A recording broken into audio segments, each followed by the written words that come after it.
Back to my YouTube channel. എൻ്റെ പേര് ദിവ്യ. ഞാനിവിടെ ബുക്ക് റിവ്യൂസ് ആണ് ചെയ്യുന്നത്. ഇന്ന് നമ്മൾ റിവ്യൂ ചെയ്യാൻ പോകുന്നത് ഒരു പർട്ടിക്കുലർ വെബ്സൈറ്റിൽ നിന്ന് ഞാൻ വാങ്ങിയ കുറച്ച് കുട്ടി പുസ്തകങ്ങളെ കുറിച്ചിട്ടാണ്. ഇന്ന് ഞാൻ റിവ്യൂ ചെയ്യാൻ പോകുന്ന പുസ്തകങ്ങൾ നിങ്ങൾക്ക് ഒരുപക്ഷെ തീരെ ഫെമിലിയർ ആയിരിക്കില്ല.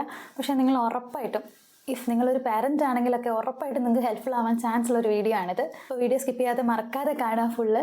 കാരണം ഞാൻ അത്രയും എൻ്റെ വീഡിയോ ഫുൾ ആൾക്കാർ കാണണം എന്നൊന്നും അങ്ങനെ പറയാറില്ല. പക്ഷേ ഇത് ഞാൻ പറയുകയാണ് കാരണം ഇതിനകത്ത് കുറച്ച് ഇൻഫർമേഷൻ കിട്ടാൻ ചാൻസ് ഉണ്ട്.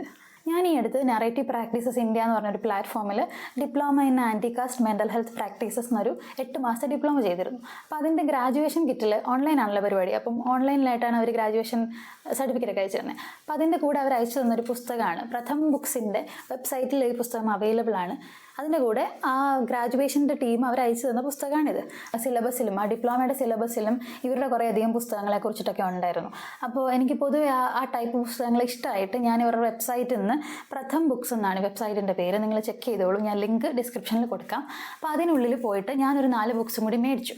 ഈ വെബ്സൈറ്റിൽ മലയാളം ബുക്സ് അവൈലബിൾ അല്ല. കുട്ടികളുടെ പുസ്തകമാണ് എന്ന് പറയാം, പക്ഷേ മുതിർന്നവരും വായിച്ചിരുന്നാൽ നല്ലതാണെന്ന് എനിക്ക് തോന്നുന്നു. ഇംഗ്ലീഷും മറ്റ് ഇന്ത്യൻ ഭാഷകളൊക്കെ ഉണ്ട്, ഹിന്ദിയൊക്കെ ഉണ്ട്.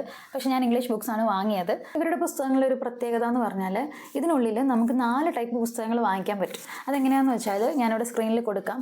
ഇങ്ങനെ 4 ടൈപ്പ് ഉണ്ട്. 1 2 3 4 എന്ന് പറഞ്ഞ നമ്പർ ചെയ്തിട്ട് ഈ പുസ്തകം ഏത് ടൈപ്പാണെന്നുള്ളത് ഇതിൻ്റെ ഈ ഒരു ലൈനിൽ ഈ കളർ കണ്ടോ, ഇത് ഗ്രീനാണ്. ഗ്രീൻ എന്ന് പറഞ്ഞു കഴിഞ്ഞാൽ ലെവൽ 3 ആണ്.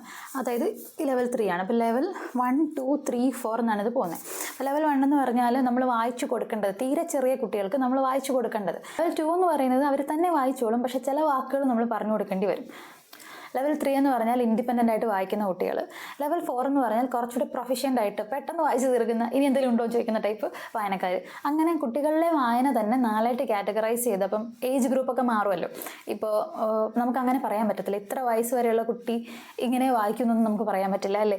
10 വയസ്സുള്ള കുട്ടി അല്ലെങ്കിൽ 5 വയസ്സുള്ള കുട്ടി എന്ന് പറഞ്ഞിട്ട് നമുക്കങ്ങനെ കാറ്റഗറൈസ് ചെയ്യാൻ പറ്റില്ല. പല കുട്ടികളുടെയും റീഡിങ് എബിലിറ്റിയും അവരുടെ ഒരു രീതിയൊക്കെ ഡിഫറെൻ്റ് ആയിരിക്കും. അപ്പോൾ ഇവരങ്ങനെയാണ് കാറ്റഗറൈസ് ചെയ്തിരിക്കുന്നത്. അപ്പോൾ നിങ്ങൾ ആലോചിച്ച് നോക്കുക, അവരുടെ ഒരു കാറ്റഗറൈസേഷൻ തന്നെ എന്ത് ഭംഗിയാണെന്ന്. അപ്പം ഏജ് വൈസ് ഒന്നും അല്ല അവർ കാറ്റഗറൈസ് ചെയ്തിരിക്കുന്നത്. അപ്പോൾ ഇങ്ങനത്തെ ഒരു പാറ്റേണിലാണ് പുസ്തകങ്ങളുടെയൊക്കെ ഒരു കാറ്റലോഗ് അവിടെ ഉള്ളത്. പ്രഥം ബുക്സ് ഒരു നോൺ പ്രോഫിറ്റ് ഓർഗനൈസേഷനാണ്. കുട്ടികളുടെ ഇടയിൽ റീഡിങ്ങിനെ പ്രൊമോട്ട് ചെയ്യാൻ വേണ്ടിയിട്ടാണ് അവരിത് ചെയ്യുന്നത്. ഒരു 60 മുതൽ 80 രൂപ വരെ റേഞ്ചിലാണ് ഈ പുസ്തകങ്ങൾ. ഇതിൻ്റെ MRP 80 രൂപയാണ്. അപ്പോൾ നിങ്ങൾക്ക് തോന്നുന്നുണ്ടാവും 80 രൂപയ്ക്ക് ഇത് വേർത്താണോ എന്ന്. ഇതിനുള്ളിലെ കണ്ടന്റ് വെച്ച് ഇത് വേർത്താണ്. പിന്നെ ഇതിൻ്റെ പേജസ് ഒക്കെ ഗ്ലോസി ഫിനിഷുള്ള കളർഫുൾ ആയിട്ടുള്ള ഇങ്ങനെയുള്ള പേജസ് ആണ്. കുട്ടികളുടെ പുസ്തകങ്ങൾ നമ്മുടെ നാട്ടിലിപ്പോൾ മറ്റ് ബുക്ക് സ്റ്റോറിലൊക്കെ പോയി നോക്കിയാലും ഇതുപോലെ ഒരു 50 മുതൽ മുകളിലേക്കൊക്കെ ആയിരിക്കും, 75 ഈ റേഞ്ചൊക്കെ തന്നെയാണ്. പക്ഷേ ഒരു വ്യത്യാസം എന്താ ഉള്ളതെന്ന് വെച്ചാൽ ഇതിനുള്ളിലുള്ള കണ്ടന്റ് ഭയങ്കര ഡിഫറെൻ്റ് ആണ്. ഫോർ എക്സാമ്പിൾ, ഈ കവറിൽ ഈ കുട്ടിയെ നിങ്ങൾ കാണുന്നുണ്ടോ? എന്തെങ്കിലും ഒരു പ്രത്യേകത നിങ്ങൾക്ക് തോന്നുന്നുണ്ടെങ്കിൽ നിങ്ങൾ ആലോചിക്കുക. നമ്മുടെ കുട്ടികളുടെയൊക്കെ ഇടയിലുള്ള ഡിഫറെൻ്റ്ലി ഏബിൾഡ് ആയിട്ടുള്ള മക്കളുണ്ടാവില്ലേ? അപ്പോൾ അവരുടെ അമ്മമാർക്കൊക്കെ ഒരു പക്ഷേ ഞാൻ പറയുന്ന കൂടുതൽ മനസ്സിലാവാൻ സാധ്യതയുണ്ട്. ഞാൻ ഉപയോഗിക്കുന്ന വാക്കുകൾ എന്തെങ്കിലും പൊളിറ്റിക്കലി ഇൻകറക്റ്റ് ആണെങ്കിൽ നിങ്ങൾക്ക് എന്നെ കറക്റ്റ് ചെയ്യാവുന്നതാണ്. എനിക്കറിയാവുന്ന കറക്റ്റ്നെസ് വെച്ചിട്ടാണ് ഞാൻ ചെയ്യുന്നത്. അപ്പോൾ ഇതിനുള്ളിൽ ഒരു ലൈബ്രറി എന്നാണ് ഈ പുസ്തകത്തിൻ്റെ പേര്. അപ്പോൾ ഇതിനുള്ളിൽ ഈ ലൈബ്രറിക്കുള്ളിൽ വരുന്ന കുട്ടികളൊക്കെയും ഡിഫറെൻ്റ്ലി ഏബിൾഡ് ആയിട്ടുള്ള കുഞ്ഞുങ്ങളാണ്. അപ്പോൾ അങ്ങനെ പറഞ്ഞിട്ടൊന്നുമല്ല ഈ കഥ തുടങ്ങുന്നത്. അതായത് ആദ്യത്തെ പേജിൽ കഥ ഇങ്ങനെയാണ് തുടങ്ങുന്നത്. ഇപ്പോൾ വീൽ ചെയറിലൊരു കുട്ടിയെ കണ്ടോ, അതിൻ്റെ അമ്മയാണ് ഇവിടെ ഉള്ളത്. അങ്ങനെയുള്ള കുട്ടികളും അവളുടെ പേരൻസ് എല്ലാം കൂടിയിട്ട് ഈ ലൈബ്രറിയിൽ വന്നിരിക്കുന്നതും ആ സ്പേസ് അവർ ഉപയോഗിക്കുന്നതും ഒക്കെയാണ് ഈ കഥ.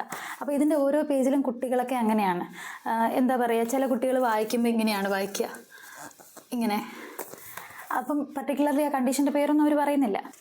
ഒരു ലൈൻ ഞാൻ വായിക്കാം. Abir loves picture books without words. Unlike words, pictures don't jump, slip, hop and dance. അപ്പോൾ അക്ഷരങ്ങളൊക്കെ ഡാൻസ് കളിക്കുന്ന പോലെയാണ് കുട്ടിക്ക് തോന്നുന്നത്.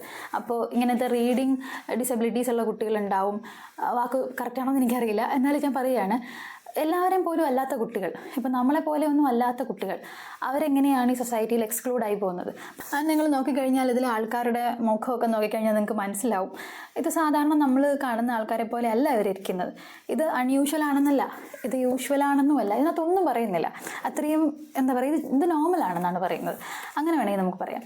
ഇതിനുള്ളിൽ കണ്ണ് കാണാത്ത ഒരു കുട്ടിക്ക് വേണ്ടി വായിച്ചു കൊടുക്കുന്ന ഒരു ഫോട്ടോ ഉണ്ട്. അപ്പോൾ ഇങ്ങനെയുള്ള കുട്ടികളെല്ലാവരും അവരുടെ പേരൻസ് എല്ലാം കൂടെ വന്നിരിക്കുന്ന ഒരു റീഡിങ് ടൈമിനെ കുറിച്ചാണ് ഈ പുസ്തകം പറയുന്നത്. അപ്പോൾ നിങ്ങൾ ആലോചിച്ച് നോക്കൂ, ഇത് നിങ്ങളുടെ കുട്ടി ഇങ്ങനത്തെ കാര്യങ്ങൾ അണ്ടർസ്റ്റാൻഡ് ചെയ്യുന്നത് ഇങ്ങനത്തെ ഒരു പുസ്തകത്തിലൂടെയാണെങ്കിൽ എന്ത് നല്ലതായിരിക്കും. ആ കുട്ടിയെ പോലെ തന്നെ ഇരിക്കുന്ന കുട്ടികളുടെ ചിത്രങ്ങൾ കാണുമ്പോൾ എന്ത് മനോഹരമായിരിക്കും, എന്ത് സന്തോഷമായിരിക്കും അവർക്ക് തോന്നുക. അപ്പോൾ ഞാൻ ജസ്റ്റ് ഒരു എക്സാമ്പിൾ എൻ്റെ കയ്യിലിരിക്കുന്ന ബുക്ക് കാണിച്ചതാണ്. ബാക്കിയുള്ള ബുക്ക്സ് ഞാൻ എൻ്റെ ചേച്ചിയുടെ കുട്ടികൾക്ക് കൊടുത്തു. ഞാൻ വാങ്ങിയ ബുക്സിൻ്റെ ഡീറ്റെയിൽസ് പറയാം. ഒരെണ്ണം റോയ്സ് നോയ്സി സീക്രട്ട് എന്ന് പറഞ്ഞ ബുക്കാണ്. വായിച്ചതിൽ എനിക്ക് ഏറ്റവും കൂടുതൽ ഇഷ്ടപ്പെട്ടത് ഇതാണ്. പിന്നെ ഉള്ളത് ആനുവൽ ഹെയർ കട്ട് ഡേ ആണ്. ഇത് രണ്ടും കുറച്ച് മുതിർന്ന കുട്ടികൾക്ക്, വേണമെങ്കിൽ ഒരു 3-4 പഠിക്കുന്ന കുട്ടികൾക്ക് വരെയൊക്കെ വായിക്കാം എന്ന് പറയുന്ന പുസ്തകങ്ങളാണ്. ഇനിയുള്ള 2 ബുക്സ് കുറച്ചുകൂടി ചെറിയ കുട്ടികൾക്ക് വായിക്കുന്ന ബുക്കാണ്. എൻ്റെ ചേച്ചിയുടെ മകൾ രണ്ട് പ്രായമാണ്. അപ്പം കുറച്ച് ഒരാൾ ഇച്ചിരി മുതിർന്ന ആളും ഒരാൾ ചെറിയ ആളുമാണ്. അപ്പോൾ അതുകൊണ്ട് ഞാൻ അങ്ങനെ വാങ്ങിയതാണ്. ഒരെണ്ണം ബാനി എന്ന് പറഞ്ഞ ഒരു ബുക്കാണ്. പിന്നെ ഒരെണ്ണം പീക്കോക്ക് ആൻഡ് പക്കോഡാസ് എന്ന് പറയുന്ന പുസ്തകമാണ്. അപ്പോൾ ഇതിൽ നമുക്ക് വേണമെങ്കിൽ റോയ്സ് നോയ്സി സീക്രട്ട് എന്ന് പറഞ്ഞ പുസ്തകത്തെക്കുറിച്ച് പറയാം. അതിനുള്ളിൽ ഞാൻ വേണമെങ്കിൽ അതിൻ്റെ ഒരു 1 ലൈൻ പറയാം. അപ്പം നിങ്ങൾക്ക് ഏകദേശം സംഗതി പിടികിട്ടും. റോയ് എന്ന് പറഞ്ഞൊരു പയ്യൻ ചെറിയ കുട്ടിയാണ്. അപ്പോൾ അവൻ വീട്ടിൽ വെച്ചിട്ട് അവൻ്റെ അച്ഛമ്മയുടെ പെട്ടിക്കകത്ത് നിന്ന് ആങ്ക്ലെറ്റ് 2 പാദസരം എടുത്ത് അവൻ്റെ കാലിലിടുകയാണ്. അപ്പോൾ ഇത് ഒരു പെട്ടെന്ന് അച്ഛമ്മ വരാൻ നേരത്ത് ഇവനിത് ഊരി വെക്കാൻ നേരത്ത് ഒരെണ്ണം ഊരാൻ പറ്റുന്നില്ല. അപ്പോൾ അവൻ ആ ഒരു പാദസരവും ഇട്ടിട്ട് സൗണ്ട് കേൾക്കാതെ നടക്കുകയാണ്. അപ്പം ഇവൻ എന്തെങ്കിലും ഒരു കള്ളനെ പോലെ നടക്കുകയാണ്. അപ്പം ചെറിയ കൊച്ചാണ്. അപ്പോൾ ഇതിൻ്റെ അടുത്ത് ഇതിൻ്റെ പാരൻസ് സംസാരിക്കുമ്പോഴും എന്താ ഒച്ച എന്നൊക്കെ ചോദിക്കുമ്പോൾ ഇത് ഒന്നുമില്ല എന്നൊക്കെ പറഞ്ഞു പോകും. അവസാനം ഈ പാദസരം എടുത്ത കാര്യമൊക്കെ പറയുമ്പോൾ നമ്മുടെ നാട്ടിൽ നിങ്ങൾ ആലോചിച്ച് നോക്കണം, ഒരു ആൺകുട്ടി പാദസരം എടുത്തിട്ടാൽ എന്തായിരിക്കും സംഭവിക്കാൻ സാധ്യത എന്ന് നോർമൽ നമ്മുടെ പാട്രിയാർക്കൽ സെറ്റപ്പിൽ ഒന്ന് ആലോചിച്ച് നോക്കുക, നമ്മുടെ സോഷ്യൽ സെറ്റപ്പിൽ. പക്ഷേ ഇതിനുള്ളിൽ ഈ കഥയ്ക്ക് അവസാനം അമ്മ ആ കുട്ടിയോട് പറയുന്നത് നിനക്കിനി എപ്പോഴാണ് വേണ്ടതെന്ന് വെച്ചാൽ പറഞ്ഞാൽ മതി, എടുത്തു തരാം എന്നാണ്. അത് അവർ ഊരി കൊടുക്കുകയും അവന് വേണമെങ്കിൽ ഇട്ട് കൊടുക്കുക. അത്രയും ഫ്രീ ആയിട്ടാണ് ആ പ്രശ്നം അവർ അവസാനിപ്പിക്കുന്നത്. അപ്പോൾ ഇതിനിടയിൽ ഈ കുട്ടിക്ക്, ഈ റോയ് എന്ന് പറഞ്ഞ കുട്ടിക്ക് അച്ഛനോട് കള്ളം പറയേണ്ടി വരുന്നതിൽ അവൻ പറയുന്നുണ്ട് എനിക്ക് നെഞ്ചിലൊരു വേദന പോലെ ഒരു ഫീലിംഗ് തോന്നുന്നുണ്ടെന്നൊക്കെ. അങ്ങനത്തെ ഒരു എഴുത്തിൽ അത് പോയിരിക്കുന്നത്. അപ്പോൾ എനിക്കറിയില്ല, ഞാൻ എവിടെയും കണ്ടിട്ടില്ല. ഞാൻ ഈ പറയുന്ന ബുക്ക് സ്റ്റോറുകൾ എവിടെയും പോയിട്ട് ഒരു പുസ്തകത്തിലും നമ്മുടെ നാട്ടിലെ കുട്ടികൾക്ക് എന്താണ് ഫീൽ ചെയ്യുന്നതെന്ന് അവർ എഴുതാറില്ല. അവർ നോർമലി എഴുതും. ഇപ്പോൾ അപ്പു എന്ന് പറഞ്ഞ ഒരാളുടെ കഥയാണെങ്കിൽ അപ്പു ഫെൽറ്റ് സാഡ്, അപ്പുവിന് വിഷമം വന്നു, അപ്പു ആകാശത്തേക്ക് നോക്കി ചിരിച്ചു, അപ്പു കൂട്ടുകാരോടൊപ്പം കളിച്ചു, ഇങ്ങനെയൊക്കെ എഴുതുള്ളൂ. അല്ലാതെ അപ്പുവിന് ഈ പറയുന്ന പോലെ ഒന്നും പറയാൻ പറ്റാതായപ്പോൾ അപ്പുവിൻ്റെ തൊണ്ട വേദനിച്ചു എന്നൊന്നും ആരും എഴുതില്ല. അത്രയും ഭംഗിയായിട്ട് അങ്ങനെ എഴുതി കഴിയുമ്പോൾ കുട്ടികൾക്കത് വായിക്കുമ്പോൾ തോന്നും, ഇങ്ങനെയൊക്കെ തോന്നുന്നത് നമുക്കിത് കാരണം കൊണ്ടാവാം എന്നൊരു ബോധം കുട്ടിക്കുണ്ടാവും. അപ്പോൾ മനസ്സിൽ ഒരുപാട് വിഷമമുള്ളത് കൊണ്ട് തൊണ്ടവേദന വന്നു എന്നൊക്കെ പറയുന്ന ഞാനതൊരു ലോജിക്കില്ലായ്മ ഒന്നും തോന്നരുത് കേട്ടോ, അങ്ങനെയൊക്കെ വരാം. അപ്പോൾ അത്രയൊക്കെ ചിന്തിക്കാൻ കുട്ടിയെ പ്രേരിപ്പിക്കുന്ന വായനയാണിത്. അപ്പോൾ നിങ്ങൾ പറ്റുവാണെങ്കിൽ എന്തായാലും കുട്ടികൾക്ക് പുസ്തകം വാങ്ങിക്കുമ്പോൾ ഈ പറയുന്ന ഇപ്പോൾ സ്ഥലങ്ങളിലൊക്കെ പോയിട്ട് നിങ്ങൾ പുസ്തകം വാങ്ങാറുള്ള ആളായിരിക്കും. ഓൺലൈനാണ്, ഞാൻ ഭയങ്കര 100% ഷുവർലി പറയുകയാണ്, നിങ്ങൾ ഇതുപോലത്തെ പുസ്തകം ഈ നാട്ടിൽ വായിച്ചിട്ടുണ്ടാവില്ല. എനിക്കിത് എവിടെയും കിട്ടിയിട്ടില്ല. ഞാൻ അത്യാവശ്യം കുറച്ച് വായന എക്സ്പ്ലോർ ചെയ്യുന്ന കൂട്ടത്തിലാണ്. ഞാൻ അത്യാവശ്യം ആൾക്കാരോട് സംസാരിച്ചതിൽ പോലും ഈ രാജകുമാരുടെയും കഥയും അല്ലെങ്കിൽ നോർമൽ അമ്മയും മുയിലും കൂടി പോയ കഥയും ഇപ്പോഴത്തെ കാലത്ത് ഇതൊക്കെ അഡ്വാൻസ്ഡ് ആയിട്ട് കുറച്ചും കൂടി മോഡേണൈസ്ഡ് ആയിട്ടുള്ള കഥകളും ഒക്കെ വന്നാലും ഒരു നോർമൽ മോറലേ അതിനകത്ത് കാണത്തുള്ളൂ. ഒരു വില്ലനെ തോപ്പിക്കുന്ന മാൻകൈൻഡിന് വേണ്ടി വർക്ക് ചെയ്യുന്ന ഒരു ഹീറോ, അങ്ങനെയൊക്കെ ആയിരിക്കില്ലേ? അത് നല്ല കഥയാണ്, അത് മോശം കഥയാണെന്നല്ല പറയുന്നത്. പക്ഷേ ഇതിൻ്റെ ഇടയിൽ ഡീപ്പായിട്ടുള്ള സോഷ്യൽ അങ്ങനത്തെ ആസ്പെക്റ്റുകളൊക്കെ ഉൾപ്പെടുത്തിക്കൊണ്ടുള്ള കഥകളുണ്ട്. പക്ഷേ വലിയ വാക്കുകളോ വലിയ ഈ പറയുന്ന വലിയ പ്രയോഗങ്ങളോ ഒന്നും അതിനകത്ത് ഉപയോഗിക്കില്ല. അത്രയും ഭംഗിയായിട്ട് സിമ്പിളായിട്ട് ഇത് പറഞ്ഞു വെച്ചിട്ടുണ്ട്. മലയാളത്തിലുള്ള പുസ്തകം ഇല്ല എന്നുള്ളതൊരു വിഷമമാണ്. എന്നാലും ഇംഗ്ലീഷൊക്കെ അത്യാവശ്യം കുട്ടികളിപ്പോൾ വായിക്കുന്നതാണല്ലോ. നിങ്ങൾ വാങ്ങിക്കുന്ന പുസ്തകങ്ങൾ പകുതിയും ഇംഗ്ലീഷൊക്കെ ആവാനും ചാൻസ് ഉണ്ട്. അപ്പോൾ ഉറപ്പായിട്ടും നിങ്ങൾ ചെക്ക് ചെയ്ത് നോക്കണം. പ്രഥം ബുക്സ് എന്നാണ് വെബ്സൈറ്റിൻ്റെ പേര്. ഞാൻ ലിങ്ക് കൊടുത്തേക്കാം. നിങ്ങളുടെ കുട്ടികൾക്കൊക്കെ ഗിഫ്റ്റ് ചെയ്യാൻ പറ്റുന്ന പുസ്തകങ്ങളാണിത്. ഉറപ്പായിട്ടും നിങ്ങൾക്ക് അതിൻ്റെ ഒരു സിനോപ്സിസ് ഒക്കെ വായിക്കാൻ പറ്റും അതിനകത്തിൽ ചൂസ് ചെയ്യുന്നതിന് മുന്നേ ആയിട്ട്.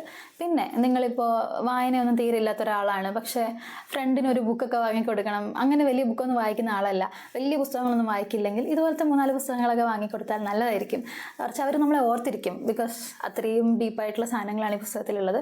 അപ്പോൾ ട്രസ്റ്റ് മീ, ഇത് നല്ല ബുക്കാണ്. ഞാൻ വേറെ വീഡിയോയിലൊന്നും വന്നിങ്ങനെ പറഞ്ഞിട്ടില്ല. അപ്പോൾ നിങ്ങൾ ഉറപ്പായിട്ടും ട്രൈ ചെയ്ത് നോക്കുക. അത്രയേ ഉള്ളൂ വീഡിയോയിൽ പറയാനായിട്ട്. Thank you for watching. വേറൊരു വീഡിയോ ആയിട്ട് വരാം. ബൈ.